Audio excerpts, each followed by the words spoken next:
Friends केमती अच्छे आपण मैंने लास्ट वीकेंड जाइए गणेश पूजा स्पेशल जो थे मुझे गणेश भगवान बनई फेवरेट मोदक जार पूरा वीडियो मो चैनल रे अच्छी देन इवनिंग रे आमे बाहरी आम सोसाइटी पेंडल बुलिया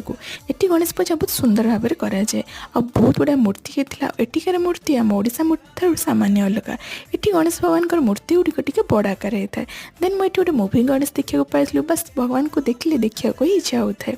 आउे मुझे अलग अलग रिंग आनी आप निहाती जाकि चेक करती तो नेक्स्ट डे आम जाइलु एटिकार स्पेशल गणपति जोटा कि खेरादाबाद रे 63 फीट उच्चर गणेश मूर्ति सेठी भी बहुत मेला बसला मेला बुलिलु बेले मो नजर पड़ता एटिकार दहीबरा उपर जी आम कटक स्पेशल तो फटाफट आम जाइकिना दहीबरा खाइलु दहीबरा खाई सारे आम घर फेरुलु नेक्स्ट डे आम जाइलु एटिकार विसर्जन देखा एटी कृत्रिम पोखरी बनाई और क्रेन माध्यम भगवान को लेकिन विसर्जन कराला जहाँद्वारा परिवेश परिष्कार हो परिवेश को परिष्कार रखा आमर दायित्व तेणु एटिकार व्यवस्था मत भारी भल लगे रोचे नमस्कार।